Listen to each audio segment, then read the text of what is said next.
I used to believe my father was a man made of metals and iron, the kind of soldier legends are carved after. I stood by his casket the day they draped the flag over his body, my hand raised in a salute that trembled more than I wanted to admit. People around me whispered of honor, of legacy, of noble silence, but they didn't know the weight of that silence. They didn't know what I had found before he died. I once thought I understood sacrifice. I served, I bled. I came home with scars no one saw, but nothing prepared me for the truth buried in the box my grandfather left behind. A box sealed tighter than any vault, holding a story my father never dared to speak. The day I opened it, I stopped being just his daughter. I became the keeper of a secret built on blood, guilt, and a single moment in war that changed everything. If I told you that honor can fracture a family more quietly than betrayal, would you stay and listen? Would you believe that a single order, given in the dark of combat, can echo through 3 generations? This is not just a war story. It is a reckoning between a father and a daughter, between duty and truth, between the man the world saluted and the man I had to confront. If you have ever worn a uniform or waited for someone who did, I ask you to stay with me before we begin.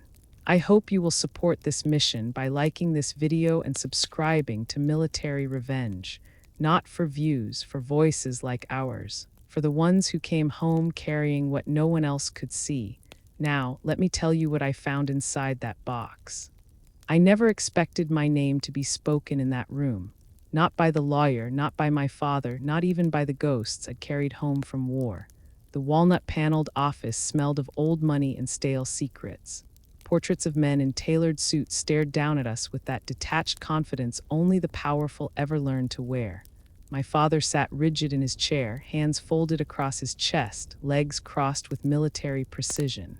To anyone else, he might have looked composed. I saw the tension in his jaw, the quiet demand in his eyes. He wasn't waiting to hear the will. He was waiting to receive what he already believed belonged to him.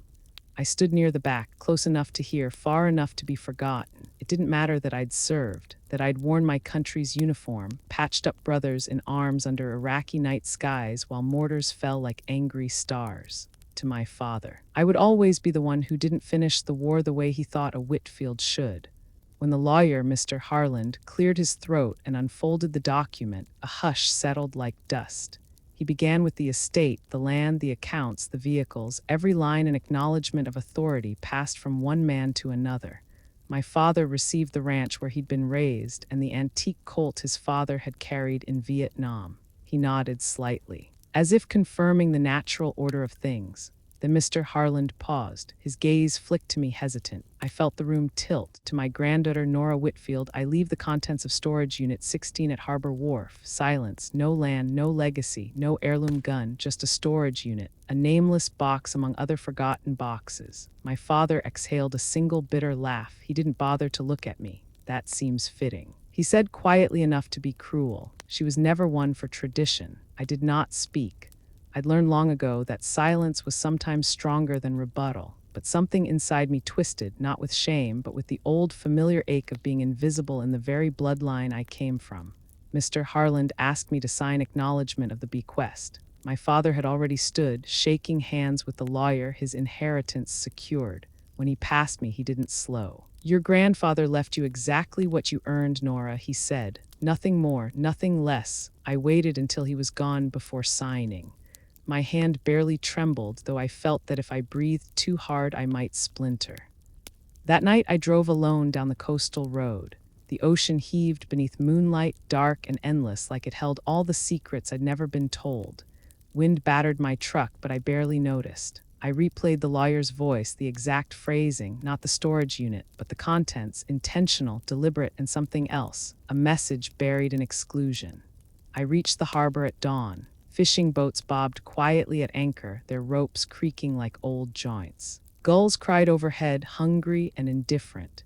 Unit 16 sat at the far end of a long row, a metal door rusted around the edges. A padlock sealed it shut, heavy with time. I hesitated. My grandfather, John Ironhand Whitfield, had been a man of few words and fewer mistakes. To most, he was a myth. The kind of soldier ballads are written about but never named. To me, he had been both distant and watchful. Rough hands softening only when he cleaned his weapons or mended his boots. He had never been praised, never scolded. He observed, and in those rare glances, I always felt he was waiting for me to understand something he could not say. I lifted the lock. It was stiff, corroded. The key Mr. Harland had given me resisted, once, twice. The third time it turned with a reluctant sigh. The door groaned upward, metal scraping metal, echoing across the still morning. I expected chaos, dusty boxes, junk, the forgotten remnants of a life lived in silence. Instead, I found an order. Shelves lined the walls, items placed with precise intention. Folded uniforms in sealed plastic, a duffel bag tagged with coordinates, a canteen polished despite the rust. In the center, on a low table, sat a single steel box, unmarked, locked, waiting. Beside it lay an envelope with my name written in handwriting I hadn't seen since I was a child. Nora, just that, no rank, no endearment, no apology. I didn't open it, not yet. I stood there for a long moment, the morning light creeping across the concrete floor, illuminating the edges of things left unsaid. Something in my chest tightened, not fear, not grief, a recognition. This was not an afterthought. This was an assignment. I crouched beside the steel box. The metal was cold under my fingers, heavy with purpose. I traced the edges of the lock, a 5-digit combination. No keyhole, no chance of opening. I reached for the envelope. The paper was rough, like it had been sealed years ago and kept untouched. I drew a breath, broke the seal. My granddaughter, if you are standing where I believe you one day will, then you are ready to know what I could not speak. This box is not about inheritance. It is about burden. What a man carries in silence does not die with him. It passes, whether he wills it or not. I chose you because you listen, even when it hurts. Inside is a truth I could not take to my grave. You will understand what must be done. No signature, no farewell, just those words. The wind outside rose, rattling the door against its track. I folded the letter, my eyes fixed on the steel box. I had expected abandonment. Instead, I had been summoned. What I didn't know then was that this box would not just unravel my father. It would unmake everything I believed about honor, loyalty, and what it means to return from war alive. To anyone still listening, know this. Some battles do not end when the guns go silent. Some are inherited, and mine had just begun. I did not open the steel box that morning. I had seen enough in war to know that the worst danger is often not in the explosion, but in the anticipation. Sometimes waiting is not hesitation, but discipline. You do not breach a room until you know what waits on the other side, and that box feels less like an heirloom and more like a live round. I carried it, along with the letter, to my truck. It was small enough to cradle in one arm. Yet it felt heavier than any duffel I had hauled across sand or tarmac. Not heavy with metal, heavy with consequence. I remember thinking about the first folded flag I was handed, how it seemed to swallow the air around it. This box felt the same, something final, something that would alter what came after. I drove the coastal road in silence. No engine noise, no radio, just the endless beat of waves against rock. I kept my eyes ahead, but my mind stayed with him. The man who had trusted me with this. My grandfather was a figure made of contradictions, hard as old iron one moment, strangely gentle the next. When I returned from Iraq with scars I could not name, he never asked how I was. He simply sharpened his knife and sat with me until the air felt safe again. That was his way, no comfort through words, comfort through presence. And now he was gone, yet he had found a way to speak. Back home, I set the box on my kitchen table, the same surface where I once signed papers ending my service. I circled it, studying the lock, 5 digits, no engraving, no instructions, a problem without a pattern. I reached for the letter again, letting the words sink in deeper than before. This box is not about inheritance. It is about burden. I whispered it to myself. Burden, not shame, not guilt. Burden is something a soldier carries knowingly. Burden implies duty. I realized then that this was not an invitation. It was an assignment, one only I was meant to take, and I knew where I had to go first, not to unlock the box, to confront the person who feared its contents most. It was sundown when I reached the ranch. The house stood unchanged, a monument to order, white siding, black shutters, an American flag on the porch that barely stirred. I parked and stayed seated for a moment, steadying my breath. My father was at his workbench outside the barn, sanding the stock of a rifle. The rhythmic scrape of the sandpaper reminded me of distant gunfire, steady and methodical. He did not look up when I approached. We did not greet each other. We never had that kind of language. I told him I needed to talk. His response was a practiced dismissal. "If this is about the will, Nora, do not start." I said it was not. That made him pause, not stop, just pause. I laid the folded letter on his bench. He glanced at it, then at me. "What did you find?" I went to the storage unit. That was the moment he stilled completely. "I found something," I added. He set the sandpaper down, slowly, deliberately. "I told you that man owed you nothing. Do not dig into things you do not understand." But I saw it, not anger, not annoying. Fear. "You think wearing a uniform makes you ready for the truth?" He said. "No," I answered, "but losing one did." For the first time in years, he truly looked at me, not as a child, not even as a soldier, as someone holding a weapon he could not control. "What did he leave you with?" "A box." "What is in it?" "I have not opened it." "Then leave it closed." He turned back to the rifle, filing the metal sight. Conversation over. I felt anger rise in me, not blazing but cold. The kind you do not yell, the kind you hold like a blade. Why did he leave it to me and not you? The file froze mid-stroke. "Get off my property, Nora. Answer me. You do not know what you are asking. Maybe not. But I know he trusted me, not you." His head snapped around. "Be careful." That was when I realized. He was not defending the past. He was afraid of it. I took the letter back and walked away. The barn door slammed, not because of the wind, because something inside him had broken loose. Driving home in the dark, I kept one hand firm on the wheel. My heartbeat was sharp, unsteady. I had faced men in battle with calmer nerves, but this was different. Combat fear is clean, family fear is corrosive. Back inside, I locked the door, drew the blinds, old habits. The box waited. I lifted it, turning it gently, and that was when I noticed it.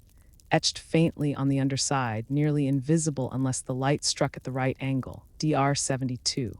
I traced the letters with my thumb, not initials, not a name, a designation, a mission. I had heard whispers of it in VA waiting rooms. Dark River 72, Cambodia, a black op no one admitted had ever taken place. A river crossing where radio calls were lost and bodies were never recovered. A mission buried under citations and silence. I sat, the box between my hands. My father had once told me there were stories from Vietnam no one was soft enough to hear. I used to think he meant horror. Now I know better. He meant guilt. This was not a relic, it was testimony. I rested my palm over the lock, not to open it, to swear something I had never spoken aloud. I will see this through, no matter what I find, because some men bury truth to survive, but some of us were trained to bring it home. If you are still listening, know this is only the first breach. Before we move deeper, a single gesture, a simple sign of presence helps this story reach those who need it. Not for me, for the ones still carrying what no one sees. I did not sleep the night I found DR 72. I tried, but every time I closed my eyes, I saw my grandfather's handwriting and heard my father's voice telling me to leave things buried. The box sat on my kitchen table, silent and patient, as if it knew I would return to it when I was ready. I kept the lights low and brewed coffee strong enough to burn. Outside, the ocean wind rattled the windows. It reminded me of nights on deployment when silence felt like a question you were afraid to answer. I remember staring at the lock and thinking that war never really ends. It just changes battlefields. By sunrise, I knew what I had to do. If DR 72 was real, there would be traces of it somewhere in military records, not in museums or polished history books, but in the hidden paperwork that clerks guarded like gravekeepers. Veterans know where to look. We do not search online, we go to the VA. The parking lot was half empty when I arrived. Rows of dusty sedans and pickup trucks parked as if their owners had nowhere else to be. Inside, the air smelled of disinfectant and burnt coffee. A silent television flickered war footage no one watched. I signed in and asked for records consultation. The clerk looked up only when I mentioned a mission request. They sent me down a hallway lined with portraits of soldiers smiling over unseen wounds. When my number was called, I entered a small office marked restricted documents. Behind the desk sat a man whose presence told me he had worn a uniform once. His name Tag Reed M. Hendricks. He did not ask who I was. He simply said former military. I nodded, Army Medical, Iraq, and now a security contractor. He accepted that without praise or pity. Battle injuries or mission record, he asked. Mission, Operation Dark River, 1972. His pen froze, the air changed. He leaned back, studying me with a kind of wary recognition. Where did you hear that name? Family, I said. My grandfather served. John Whitfield, Iron Hand. Something flickered in his expression. He had heard the name. He opened a drawer not for files, but a key. He unlocked a black binder with no label. "I cannot show you classified content," he said, "but I can tell you what is not here." He opened it. Page after page blank, redacted histories, erased missions. "You are not asking about a lost battle," he said. "You are asking about something this country chose not to remember." I asked if anyone survived. He gave a thin smile. "There were rumors. A team went in. Fewer came out, a blast blamed on weather, orders blamed on the dead." I felt my pulse tighten. My grandfather had taken blame, but what had my father carried? Hendricks closed the binder. "You are not here for history. You are here for absolution. Family makes it worse." He opened a drawer again and retrieved a slip of paper. "Coordinates, Cambodia. A river no map keeps anymore. If you are here to prove something, you will find nothing. If you are here to bury it, you already know too much." He slid the paper toward me but held it back with one hand. "One thing before you take this. There are things in this country buried on purpose. Do not assume truth will set you free. Sometimes it is a weapon." I met his gaze. "I was trained to disarm those." He nodded, though not in agreement. "Let us hope you are trained to survive them." As I turned to leave, he called after me. "The dead do not ask for justice. Only the living do. And the living are never satisfied with what they find." I walked past the waiting room. Men sat in silence with caps folded in their hands, men who had stopped asking questions long ago, men who once carried their own boxes. Driving home, I kept one hand on the wheel and the other over the coordinates in my pocket. I did not know where they led, only that I would follow. Some truths wait 50 years for someone stubborn enough to lift them out of the dark. Back at home, I set the coordinates beside the steel box. I laid my hand on its lid and spoke quietly to whoever still listened. "I will follow this, all of it, because dead men are not the only ones who deserve peace. A story like this does not end on the ground, and I do not intend to leave it there." I did not return to the box that night. The coordinates from Hendricks lay folded beside it like a silent dare, but I knew better than to chase a river with nothing but numbers. Wars are not mapped by land alone. You find them in the people who survived them. If Dark River was real, someone had carried its memory in more than ink. Someone was still alive, and soldiers, no matter how hard they try, leave traces of themselves wherever the drinks are cheap and the lights are dim. That was why I drove to Murphy's Tap, a veteran bar off the interstate, the kind of place without a sign, just an American flag and a parking lot full of trucks too old for loans. I had been there once before with a former corpsman who drank in silence every Thursday. Men like that do not talk inside VA offices. They talk where the jukebox breaks and no one calls them sir. Inside, the air was thick with stale smoke and linoleum memories. Old Marines lined the counter.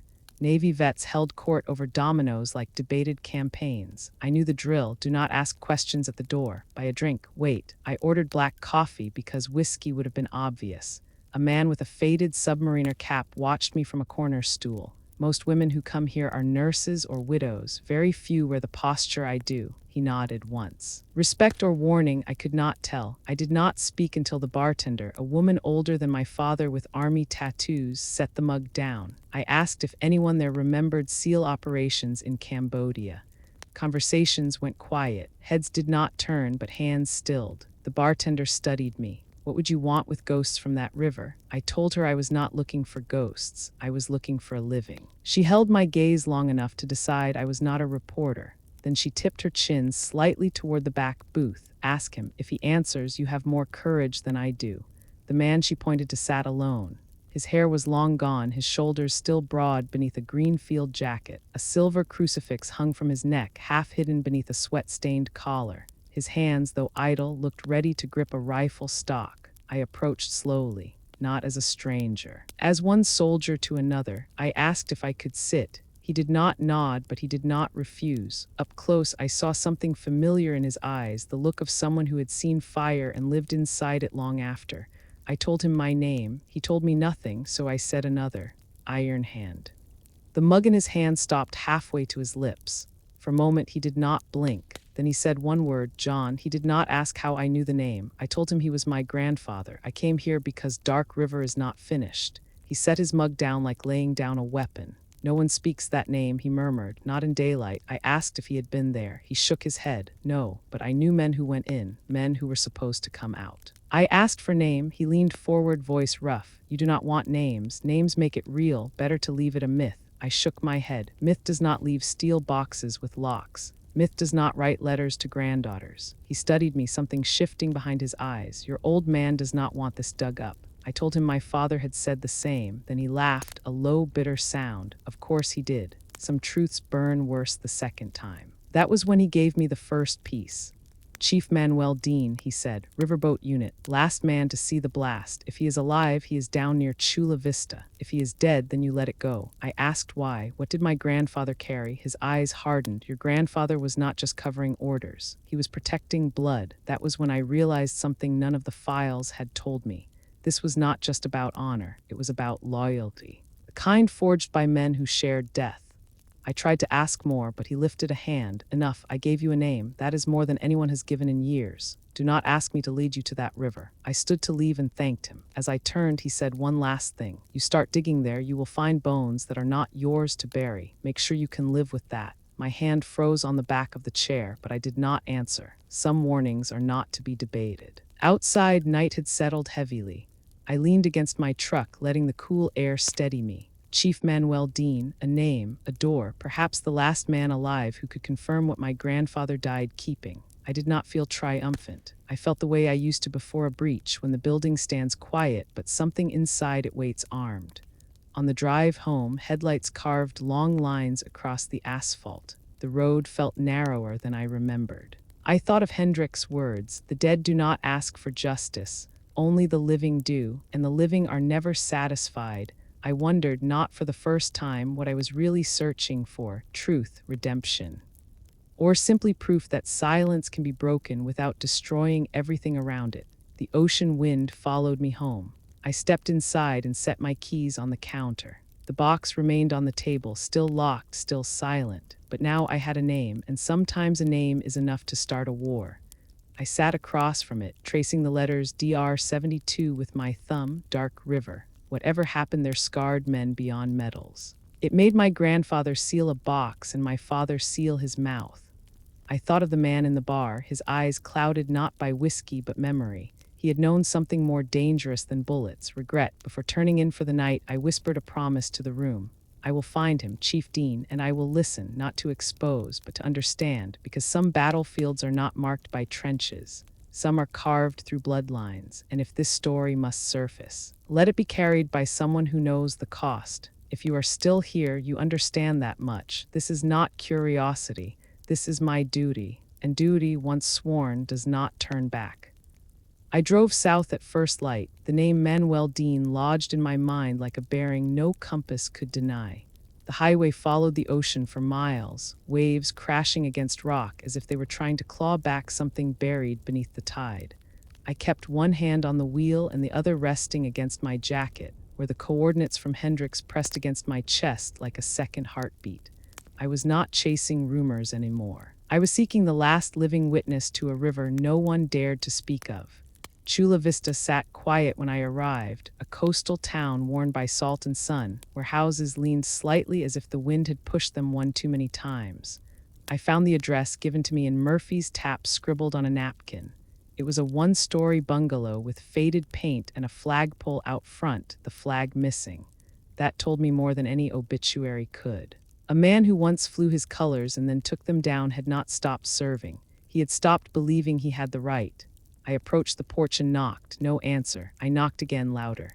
A rustling sound came from inside, followed by a voice roughened by decades of tobacco and discipline. Leave. I stood my ground. Mr. Dean, I only want to talk. The door remained shut. There is nothing left to talk about. Go home, soldier. Not my daughter, not a visitor. He knew what I was. I stepped closer to the door.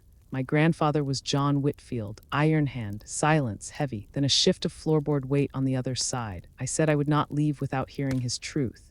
He answered through the wood. Men died in that river. My voice stayed steady. I know, and their story died with them. I heard him exhale, not a sigh, a warning. Go home. You do not know what you are asking to carry. I should have turned. Any sane person would have. But wars are not fought by the sane. They are fought by those who cannot leave the fallen behind. I stepped back from the door and leaned against the porch rail, letting the ocean wind fill the silence. I did not argue. I did not plead. Instead, I began to hum, low, slow, the melody of a song my grandfather taught me when I was 9, sitting on the back dock as he cleaned his gear. an old Navy marching ballad, farewell and adieu to you, fair Spanish ladies. I remember him telling me it was the only song a man could sing when he had salt in his blood and ghosts in his wake. My voice was unsteady at first, then it grew, carried by memory more than pitch. Inside, the footsteps returned, louder, closer. Then the latch turned. The door opened only a few inches. One eye appeared in the darkness, clouded, sharp. You do not know that song, he said. Not unless he gave it to you. I met his stare. He gave it to me the night before I deployed. Said if I sang it loud enough, the sea would hear me home. The door opened wider. He stood framed in the shadows, bigger than I expected, but stooped in the way men bend under carried years. His hair was silver, cropped close. His jaw was unshaven. He wore an old field jacket, sleeves rolled to scarred forearms. He looked at me like a man checking for shrapnel. You have his eyes, he muttered. That is not a blessing. He stepped back. Leave the door open, he said. If you lie, I want neighbors to hear me make you leave. I entered slowly. His home was small, bare, no photos on the walls, only a shelf of folded flags, each sealed in glass. He saw me notice. Men I left behind, he said, not men we buried, men the river kept.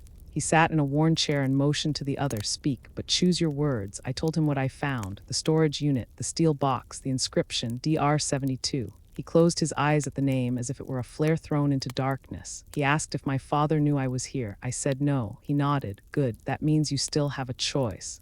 I told him I did not come for vengeance. I came because silence had already done its damage. He stared at the floor. You want answers. Answers do not free you. They chain you to the dead. I leaned forward, then chain me, but do not let me become him. At that, his gaze lifted, hard, searching. You think I feared your grandfather? No, I feared the truth he protected. I asked him if Dark River was an accident. He laughed once, dry. There are no accidents in war, only orders. He rose slowly and walked to a cabinet against the wall. His steps were heavy, not from weakness but reluctance. Every motion felt like it cost him something. He opened the cabinet with a key he wore on a chain around his neck. Inside was a small tin box, dented and stained. He held it for a long time before turning back to me. Your grandfather came to me after the river, he said, eyes hollow, uniform off, wanted to trade places with the dead. I asked him why he did not tell the truth. He said the same words over and over, blood before rank. I felt my breath leave me, blood before rank. He placed the tin box on the table between us. This is not forgiveness, he warned. This is surrender. I asked surrender. He did not answer. He opened the lid. Inside was a single cassette tape. The label was almost gone, but I could still see faint letters. DR-72. He stared at it like a wound. I kept it, he said, because I thought one day I might need proof, not to clear his name, to damn mine. I asked what he meant. His jaw tightened. I was on the radio that night. I heard the call. It was not your grandfather who gave the order. It was your father. The words did not echo. They simply settled like an anchor dropped into water with no splash. I felt no shock, only confirmation of a dread I had not admitted. My father, he nodded. Your grandfather tried to stop it, begged him to wait, but the line was cut, and when the earth shook, it was too late. Men were gone, men whose names were never written. I asked why my grandfather took the blame. He looked at me as if I should already know. A father will burn for his son. A soldier will burn for his unit. But a man like him, he burned for both. He slid the tape toward me but kept his hand on it. If you listen to this, you will not unhear it. It will change nothing and cost everything. I stared at it, the plastic dull with age. I asked why he kept it. He swallowed, because memory fades, and I needed something that would not. I asked if my father ever came to him. He closed the lid. Your father came once, asked if I would destroy it. I told him I would. I lied. He leaned back, exhausted. You think knowing will give you peace. It will not, but maybe it will give you direction. I stood slowly. My legs felt unsteady, like after too long under pack. I asked him if he hated my father. He shook his head. Hate is for strangers. I pity him. I feared him. I do not envy him. I reached for the tape. He let it go. As I placed it inside my jacket, I noticed his hands trembling, not from fear, from release. He had carried this alone for decades, anchored to secrets he could neither confess nor forget. I asked him if he wanted me to leave it buried. His eyes met mine, clear for the first time. I want you to carry it right. There is a difference between digging up the past and bringing someone home. I nodded. I would not promise justice. I would promise understanding. As I turned to leave, he said one more thing. He never blamed your father. The river did, and that river is not done with him. Outside, evening had deepened. I stood on the porch, the tape heavy against my chest, listening to the steady hush of waves beyond the town. I had arrived seeking answers. I was leaving with a confession sealed in analog, one that could not be rewound without consequence. I walked to my truck, each step echoing with the same thought. I had not come to expose my father. I had come to see him, truly. Whether he could bear being seen was no longer mine to decide. I drove with the windows down, letting the salt air scour my thoughts. I did not play music. There was no sound that could soften what lay ahead. I thought of my grandfather's letter. Burden, not inheritance. He had not chosen me because I was brave. He had chosen me because I had already lost, and those who have lost know how to carry. Back home, I placed the tape beside the steel box. Two truths waiting. I did not reach for either. Not yet. Some doors require more than keys. They require readiness. I sat in the quiet, feeling the weight of what I would soon hear. Not accusation, not revelation, but the sound of men in their final moments, trusting orders that would never bring them home. I whispered to the dark, "I will hear you, all of you." Then I closed my eyes and let silence stand sentinel the way it does before the breach. Some stories are not meant to be solved. They are meant to be carried, and I was ready. If you are still here, you understand. This is not about blame. It is about bearing witness, and the witness must walk alone. I placed the tape beside the steel box and stood there for a long time, unsure if I had brought home a key or a weapon.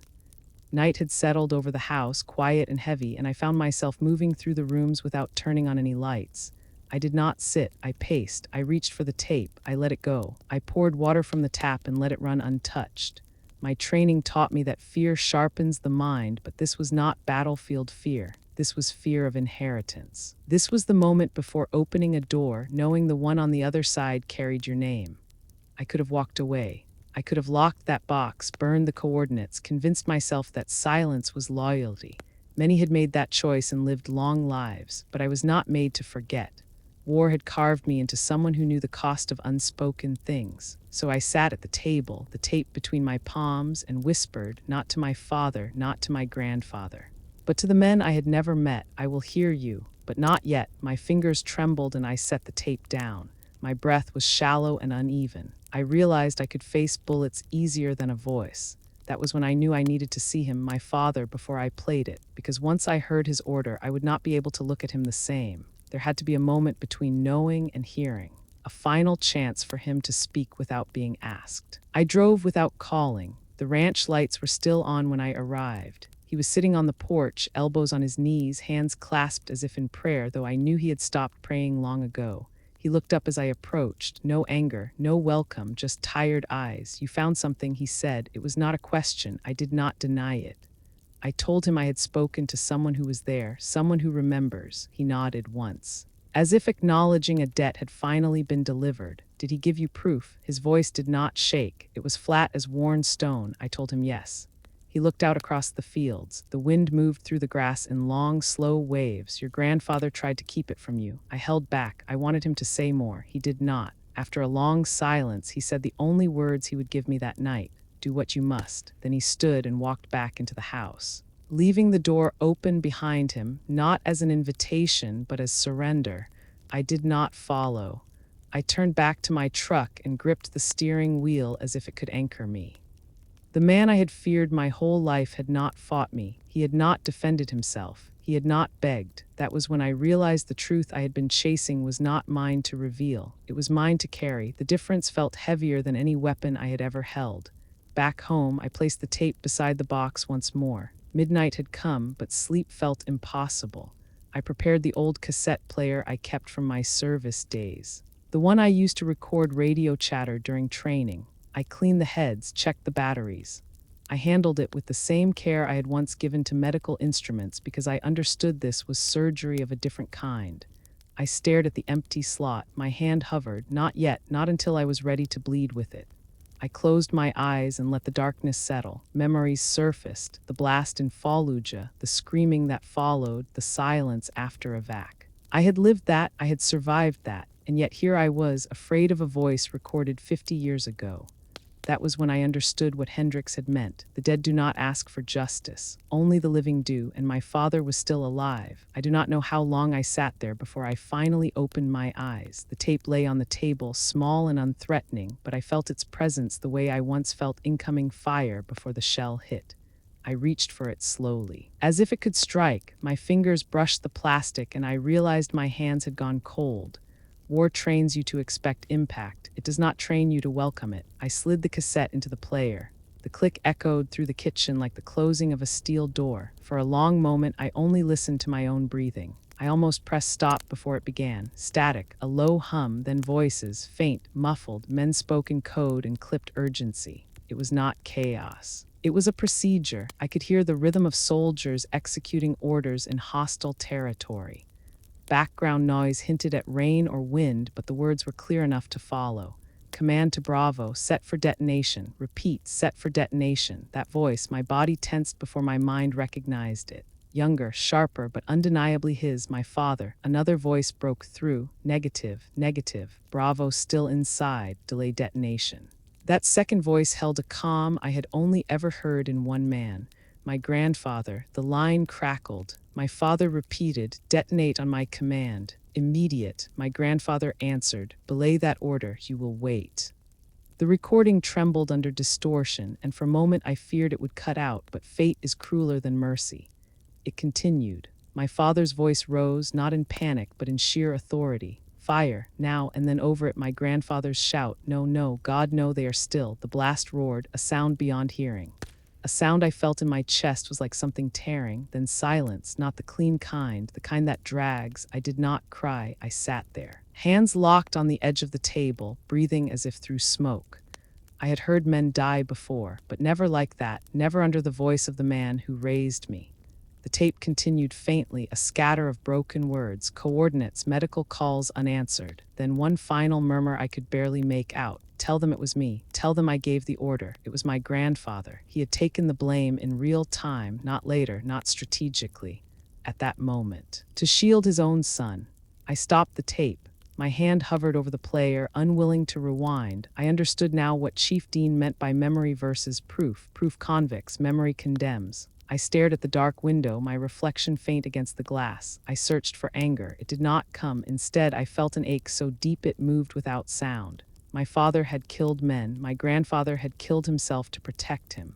I stood unsteady and walked outside. The night air hit hard, clean, and salt-stung. I needed the sky. I needed the indifferent truth of stars. I looked out toward the invisible horizon where the sea met black. My father had taught me discipline. My grandfather had taught me silence. Neither had taught me what to do with the weight of both. I thought of the men in that river, names I did not know, faces I had never seen. They had no descendants to open their boxes, no daughters to chase their truth. I whispered to them, not in apology, but in promise, you will be known, even if only by one. The wind carried nothing in return, but I did not need it to. Bearing witness is not a dialogue, it is an oath. Back inside, I did not put the tape away. I placed it atop the steel box. One held a confession, the other consequence. I understood then that the box had never been meant to stay locked. It had been waiting, not for me to expose the past, but to choose how to carry it forward. I know some will ask why I did not burn it, why I did not let the dead remain buried. But those who ask have never heard a man's last words on a frequency not meant to reach land. They have never known what it is to love someone whose sins are bound to your name. My father was not a monster. He was a man, and men in war break in ways no court can judge.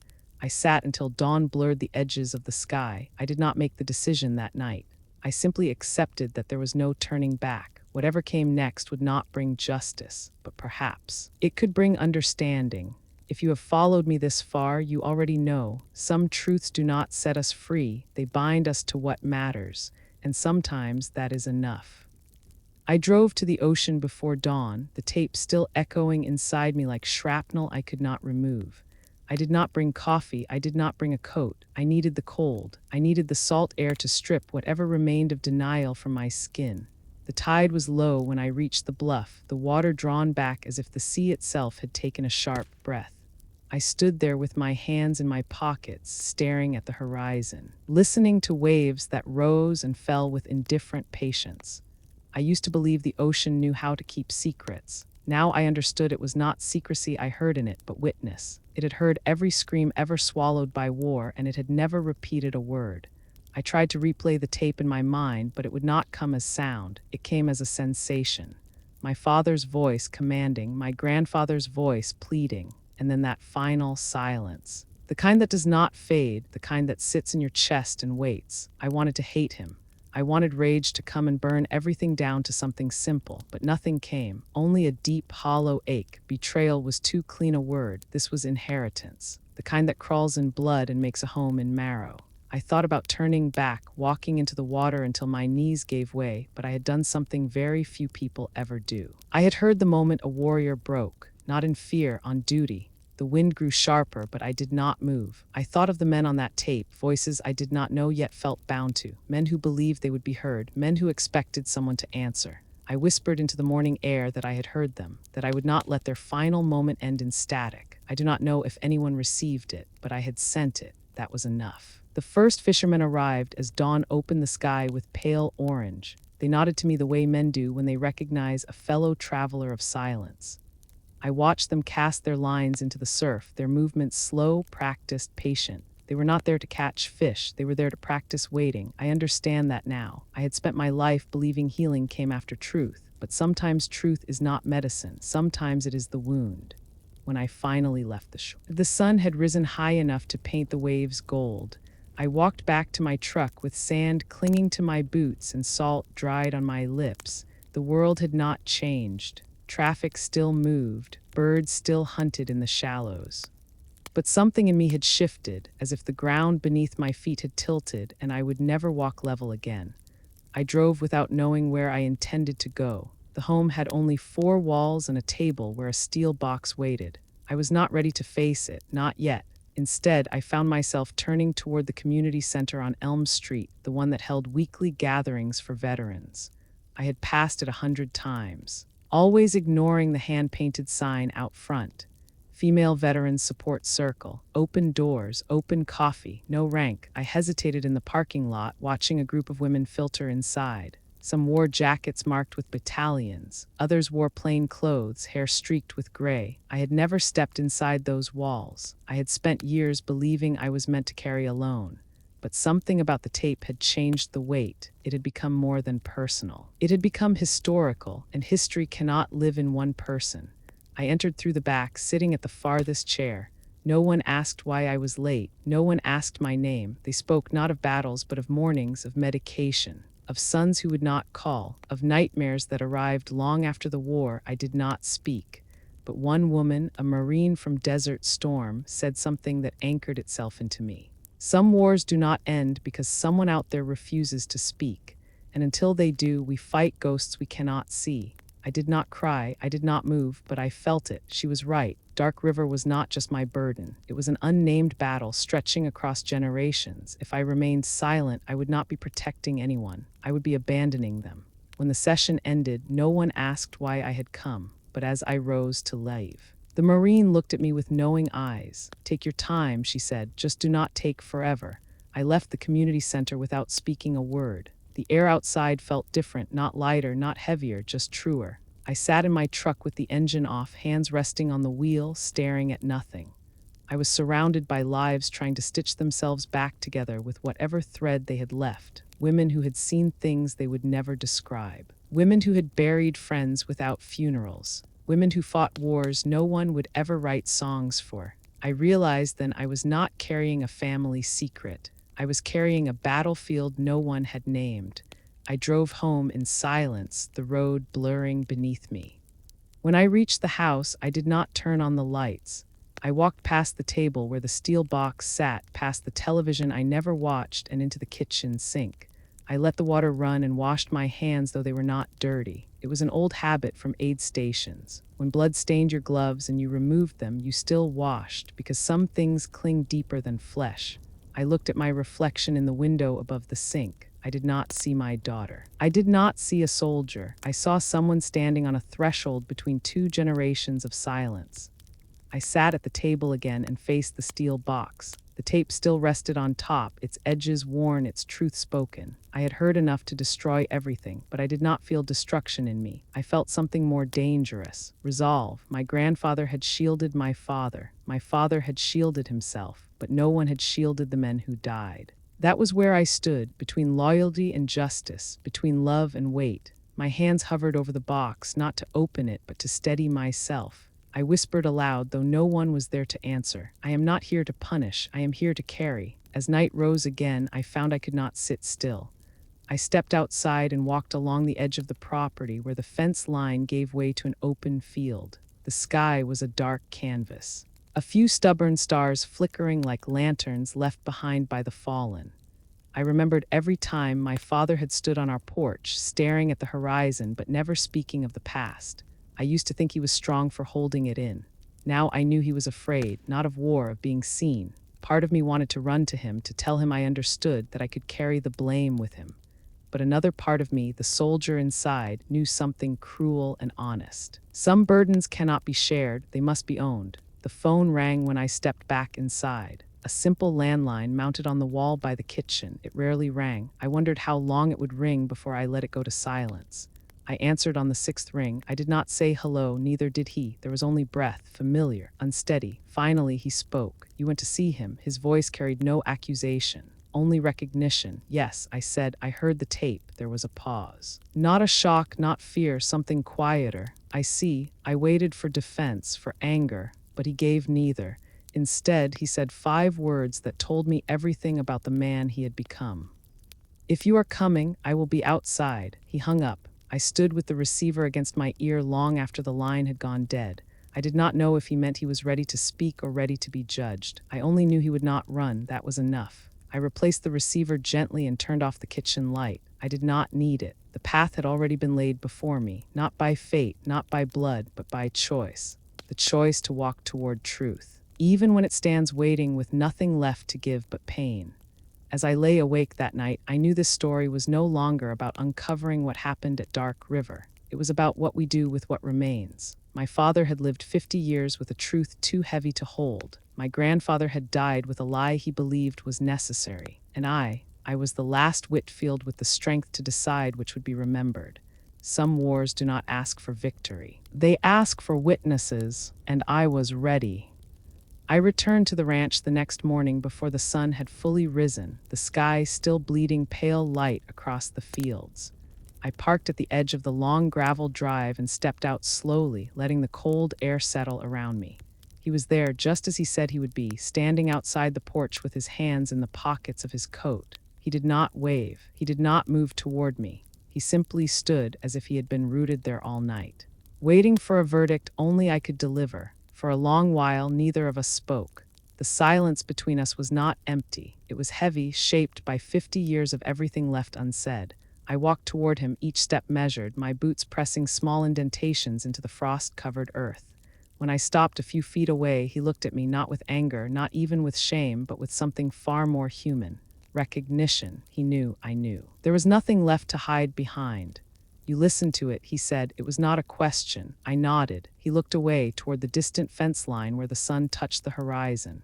The wind tugged at his coat, but he did not react. When he finally spoke again, his voice was different. No command, only fatigue. There are things men carry back from war that no one should hear, not even their children. I let the words sit in the cold air. I did not answer. I would not give him comfort, but I would give him a witness. He took a breath, long and uneven. He did not look at me when he spoke again. When the call came, I thought they were clear. I swear to you, I thought they were clear. I almost believed him. Almost, but I had heard the tape. I had heard my grandfather beg. Still, I remained still. He rubbed his face with both hands, dragging them down as if trying to pull memory from skin. Your grandfather was closer to them. He saw what I could not. I gave the order anyway. Why? The word left me before I could stop it. He closed his eyes, because I was young, because I was certain, because I believed command meant knowing more than the men below. I said nothing. He went on. When the blast hit, I waited for confirmation. I waited for their voices. They never came back. The silence after that was worse than any bullet. That was when I heard him. Your grandfather is on the line, taking it. Taking it from me. He turned then and looked at me directly for the first time. Do you understand what it means when a man takes your sin and makes it his own? I did not answer. Not because I could not, but because I finally did. He stepped down from the porch, closing the distance between us. His shoulders seemed smaller than I remembered, as if the years had been wearing him down grain by grain. He did not reach for me. He did not ask forgiveness. He only said one thing. I have lived every day with their names in my throat. I cannot say them. I cannot forget them. I wanted to hate him then. I wanted to condemn him. But all I saw was a man who had been 19 forever, trapped at the mouth of that river, reliving an order that could not be taken back. I took a breath and steadied my voice. There are men who deserve to carry what they caused, and there are men who carry what they can't stop. You are not the same as him. You are not my grandfather. He flinched at that, as if the distinction wounded more than any accusation. He looked past me to the truck where I had left the tape. Will you play it for anyone? I shook my head. I do not know. He nodded. That is more than I deserve. I corrected him softly. That is more than anyone deserves. He closed his eyes, and for the first time in my life, I saw my father without rank, just a man broken in the shape of duty. He stepped back and sat on the porch steps, his hands clasped loosely between his knees. I remained standing. It felt wrong to sit. Some truths are not spoken eye to eye. They must pass between standing and falling. He looked at the ground when he spoke again, his voice almost a whisper. Your grandfather asked me once, do you understand what it means to owe the dead? I told him yes. I did not then, maybe not now. I let his words settle. They were not a defense. They were a confession. A man finally unraveled a knot he had tied around his own throat. I sat beside him, but I did not face him. We both looked toward the open field, the horizon a dull line between night and morning. For a long time, neither of us spoke. We did not need to. War has its own language, and silence is sometimes its only vocabulary. Eventually, he said, I thought if I stayed quiet long enough, the river would stop taking me back. But it never did. It comes in dreams, in noises, in any moment of stillness. I hear them, not their screams. They're waiting. I closed my eyes. I, too, had stood in places where screams did not haunt me, but the silence after did. I told him I had heard the tape. All of it. He nodded. Did you hate me when you heard it? I considered the question carefully. Hate was too clean, too final. Hate ends something. What I felt had no end. I answered truthfully, no, I did not hate you. I saw you for the first time. He turned his head slightly, his eyes searching mine for any flicker of accusation. When he found none, something inside him lowered like a flag at dusk. He asked me what I would do with it, with the box, with the tape, with our name. I did not answer right away. The question was too large for words. I was not sure I would ever answer it with speech, only with action. I stood. He did not rise. He looked up at me with the weary acceptance of a man who had finally laid down arms he had held too long. I placed a hand briefly on his shoulder. Light, not forgiveness, not absolution. A touch given to the wounded, not the guilty. I said, I will carry it. He closed his eyes. That is all I can ask. I shook my head. No, that is not all, but it is what I choose. I turned and walked toward my truck. Behind me, I heard his voice, low but clear. He was a good man, your grandfather, better than me. I did not turn around. I answered with a truth both he and I now understood. He was not better. He was just the one who chose to burn first. I drove away slowly, watching him in the rearview mirror, a solitary figure sitting on the steps of a house too full of ghosts. I did not know when I would return. I only knew I would. Some wounds you do not leave bleeding. You come back with bandages, not to heal too close. The road unfolded ahead of me, an empty stretch of asphalt leading nowhere certain. I did not feel relieved. I did not feel clarity, but I felt direction. The steel box awaited. The tape awaited. The men of Dark River awaited, and I was no longer afraid to face them. Back home, I placed the tape and the box on the table once more. I did not touch either. I stood there, hands at my sides, breathing evenly. For the first time in my life, the weight did not feel like a burden. It felt like a banner. One handed to me not out of punishment, but purpose. I whispered into the empty room to my grandfather, to my father, to every unknown name buried by that river. I will not expose you. I will not excuse you. I will remember you. That is my war, and I am not done fighting, if you are still listening.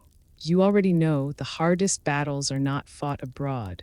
They are fought in the quiet after, where no medals are given and no flags are folded. Only the truth remains. And truth, once carried, must never be dropped. I did not return to the box for days, not out of hesitation anymore, but out of need. Some truths, once unearthed, must be allowed to settle like sediment, sinking into their place before you disturb them again. I kept moving through small routines, brewing coffee, cleaning dishes that were already clean, walking the perimeter of my land as if checking for breaches that no enemy could cross. But even in stillness, I felt movement. Not the frantic spinning of confusion or shock, but a steady turning, like a compass finding north after years of wandering.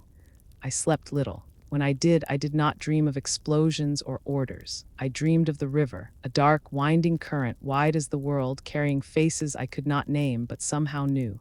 None of them called me. They only watched, waiting to see if I would step in. Each morning I woke before sunrise with the same understanding. It was not enough to hear their story. I had to decide what to do with it. On the third morning, I drove to Fort Rosecrans Cemetery. I did not go to my grandfather's grave or the wall marked by my father's future. I went to the far edge where simple white stones bore only last names and ranks. Some had dates barely long enough to mark adulthood. Some had no flowers, no visitors. Only salt air and gull cries confirmed their existence. I walked slowly between the rows, reading names I had never spoken aloud. I stopped at one, Dean, not Manuel Dean, another, perhaps a brother, a cousin, or no relation at all. The coincidence did not matter. The significance did. I knelt and brushed sand from the stone. I did not pray. I did something older. I bore witness. You were here, that is all I said, and it was enough. An elderly woman stood a few rows back, holding a folded lawn chair and a bouquet of sun-bleached carnations. She moved slowly, each step careful, her back bowed but her posture unbroken. She set the chair before a headstone and sat without ceremony. After a while, she glanced toward me. Her voice was steady, not frail. First time visiting or first time remembering? I looked at her. Remembering, I said. She nodded as if she had heard that answer 1,000 times. We don't grieve to change the past. We grieve to carry it forward. Then she turned back to her flowers and said nothing more. I stood there, letting her words embed themselves, carry it forward, not modify it, not expose it, carry it. That was when I understood something about my grandfather. He had not hidden the tape to protect my father. He had hidden it because he knew the burden must one day be passed, not erased. That box was never meant to bury the truth. It was meant to preserve it until someone could hold it without letting it destroy them. When I left the cemetery, I did not feel lighter. I felt anchored. There is a difference. Weight can crush. It can also ground. I drove home with the window cracked, letting the wind whip through the cabin. I kept one hand on the wheel and one hand over my chest, where the tape had pressed just days before. I had not yet decided where this path would lead, but I knew one thing with certainty. I would not allow their last words to vanish into static. I drove back with the windows half open, the air biting against my face as if the wind itself meant to keep me awake. When I reached the house, I did not go inside immediately. I walked the edge of the property, tracing the worn fence line with my fingers. The boards were splintered in places, patched in others, carrying scars of repairs long forgotten. It reminded me of the men I had known, of myself. We do not break all at once. We fracture over time, and every mend leaves a mark, some visible, some are buried deep in the grain. When I finally stepped inside, the house was silent, undisturbed. The steel box remained where I had left it, on the center of the table like a sentinel. Tape sat beside it, a relic of truth too heavy for air. I pulled out a chair but did not sit. Instead, I stood behind it, hands resting on the wooden back, steadying myself. For days I had let these things exist untouched, believing distance could soften their edges. But distance had only clarified one thing. These were not objects, they were witnesses, and they were waiting for me to answer them. I walked to the drawer where I kept my journals, not diaries, not sentiment. Field books, pages filled with coordinates, casualty reports, fragments of my own service that no one had asked me to carry, but I carried all the same. I opened a blank page. The paper resisted, slightly stiff with potential. I wrote one word at the top, Dark River. I waited, expecting certainty to follow. It did not. Instead came something else, duty. I did not write the story as an accusation. I wrote it as a transcription, date by date, voice by voice. My grandfather's warning, Chief Dean's confession, my father's silence, not to condemn, not to absolve, to preserve. If memory fades, then I would give it shape. If truth erodes, then I would anchor it in ink. I knew this record might never be read. It was not meant for history books or headlines. It was meant for the moment when someone someday found their own steel box and questioned whether opening it would destroy them. I would leave behind proof that it would not. That opening the door was not the end. It was an entry. The daylight shifted across the table, inching toward evening. I wrote for hours without looking up, each word a step deeper into the current I once feared would drown me. But it did not drown, it carried. Every so often I stopped and listened, half expecting to hear the echo of that tape, the voices of men calling through static. They did not come, they did not need to. I had heard them once, that was enough. As the sun lowered, casting amber light through the windows, I set the pen down and closed the journal. My hand ached from the pressure, but it was a pain I welcomed, a tangible ache, something living. I placed the journal beside the box, completing the circle of testimony, not to seal it, to continue it, because stories like these do not end, they are inherited. I stepped outside as dusk settled, the sky painted in fading bands of gold and blue. I walked to the edge of the property where the land fell toward the coastal bluff. The ocean stretched wide before me, endless and unchanging. I used to believe the sea swallowed everything. Now I understand. It holds. It does not return what it keeps, but it remembers. I closed my eyes and breathed deep, the salt air filling my lungs with something close to clarity. I thought of the men lost at Dark River. I thought of my father sitting somewhere in that house, holding his silence like a final rank. I thought of my grandfather who chose a flame so his son could walk free. And I thought of myself, the last in a line of soldiers who had fought different wars beneath the same name. I did not know if I would ever tell the world what I knew, but I knew this with certainty. I would never let it die. If you have carried something you never chose, you understand. Some burdens are not curses, they are torches, and if no one else will hold them, then I will. I did not know when the shift happened, when the weight I carried stopped pulling me under and began to steady my steps instead. It was not sudden. There was no sunrise moment where everything became clear. It came like recovery often does, quietly through repetition. I woke up, I made coffee, I breathed, I wrote, and somewhere in that rhythm, I realized I was no longer bracing for the past to strike. I had accepted it would walk beside me. That acceptance did not free me, but it allowed me to move. I returned to the Veterans Center on a Tuesday afternoon. The parking lot was half full, the familiar mix of dented sedans and pickups that bore faded unit decals. I walked inside without purpose, only presence. The room smelled of burnt coffee and floor wax the way most places of endurance do. A group of younger vets sat in a loose circle, some in hoodies, some in silence. Iraq, Afghanistan, names of wars fought in digital headlines. Wars no one visits cemeteries yet. I took a seat along the wall, not as a mentor, not as a leader, but as one of them. Someone learning, still learning. Halfway through the session, a young man with a ranger scroll tattooed on his forearm spoke without lifting his eyes. "What do you do when it doesn't stop?" The room stilled.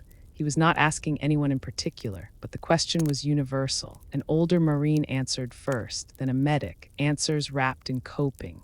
Time. God pills. I said nothing, not because I had nothing to offer, but because I had learned the hardest truth of all. Pain is not a question, it is a language, and it must be answered in kind. After the session, he found me outside. He looked too young to have such old eyes. "Ma'am, how do you live with what you've seen?" I looked at him, saw in his posture the same brittle strength I had carried once, the silent bargain of survival. I considered lying. I considered telling him it gets easier. Instead, I gave him what I had. I don't live with it, I walk with it. Some days it leads. Some days I do. He nodded, not in understanding, but in recognition that no answer could save him, only company. Later that night, I sat at my kitchen table again, pen in hand, journal open. But I did not write reports or timelines. I wrote letters. The first to my grandfather. I told him I had heard him. I told him I did not hate him for choosing silence, but I would choose differently. Not louder, just longer. The second letter I addressed to the men of Dark River without names. I told them they were not lost. They had been found in static, in ink, in blood. The third letter I left unfinished. It was for my father. I did not write his name. I did not know yet if I would. I folded the pages and placed them inside the steel box, not as closure, as a continuation. This is not a story that ends. It is a torch passed hand to hand through fire and grief. I placed the sealed letters back into the steel box and closed the lid gently, not locking it. The box no longer felt like a vault of secrets. It had become something else, a reliquary, a place where the fallen could rest without vanishing. I moved it beneath the table, not to hide it, but to keep it close. Some burdens are meant to stay within arm's reach. It was late, but I did not feel tired. There was a steadiness in me, a quiet resolve that came not from answers. but from acceptance. The house creaked softly in the night breeze. I walked through each room, not checking for intruders, but reacquainting myself with the space I had abandoned while living in memory. I ran my hand across the worn mantel, the photographs, the empty frames that once held expectations no one spoke aloud. Everything was the same. I was not. I paused at the front door, instinctively glancing out into the darkness, half expecting headlights or the silhouette of my father standing once more on the porch. There was nothing, and for the first time that absence did not ache. It simply was. In the days that followed, I returned to the ocean, not seeking solace but to take attendance. The same fishermen stood at the tide, rods in hand, as constant as tectonic plates. I walked the shoreline until my boots were soaked through, the Pacific hissing at my ankles like a living memory. I spoke aloud to no one, telling the waves what I had written, what I had carried. I did not expect a response. But a gull circled overhead, and for a brief moment I thought of my grandfather's voice, rough and wry. "You did good, kid." I visited the Veterans Center again, not to seek refuge, but to offer a quiet presence. I listened, I poured coffee. I held silence with those who trembled. I never spoke of Dark River, but when someone asked if stories should stay buried, I answered simply, no story stays buried. It just waits for someone willing to carry it. One evening, close to dusk, the phone rang. I hesitated before picking up. My father's breath came through the line, familiar, unhurried. He spoke only 6 words. "I'm still here," that was all. I did not reply right away. I let the silence breathe, then I answered, "I know." He did not ask forgiveness. I did not offer absolution. We understood each other at last. We had become 2 centuries of the same truth, guarding it from oblivion. That night, I lit a single candle in the kitchen, its flame steady against the dark. I opened the journal and wrote one final line. "This is not the end, it is the watch." I closed the book and sat in the quiet, not as a daughter, not as a soldier, but as something in between, a keeper, a bridge, a witness. Outside, the wind shifted, carrying the scent of salt and pine. I knew the world would move on. New wars would rise, new names would be etched into stone. But somewhere, someone would find a box like mine and fear it. And when they did, I hoped they would also find these pages, not to forgive, not to forget, but to know that carrying the past is not a weakness. It is the final act of those who refuse to let courage die. If you are hearing this, understand one thing: truth is not a weapon, it is a weight, and those who lift it do not fall, they stand, even when the world has forgotten why. I used to believe that truth was something you uncovered once, like a bullet you could dig out and be done with. But I know better now. Truth is not discovery, it is endurance. It is the long watch we stand over those who can no longer speak. My grandfather tried to shield us from it. My father tried to survive it. I have chosen to carry it, not because I am stronger, but because I finally understand it was never meant to be buried. It was meant to be remembered. I still visit the shore at dawn. Some mornings, the sky is so quiet I almost expect to see their faces on the water. The men of Dark River, the ones who waited for orders that never came. I speak their names even when I do not know them, because forgetting is easy, remembering is work, and some of us are called to it. If you have ever worn the uniform or loved someone who did, you know this weight. The world moves on, but we remain, holding the stories no one else will hold. So I leave this not as a confession, not as a warning, but as a promise. We do not leave our own behind, not even the parts of ourselves we fear. This is my watch, and if you are still here, maybe it is yours too. Before you go, if this story found you, if it made you remember someone or miss someone or simply pause, consider standing with me. Like this video, share it with those who keep their battles in silence. And subscribe to Military Revenge, where we honor the unseen, the unheard, and the unforgotten. Some wars never end, but neither does courage.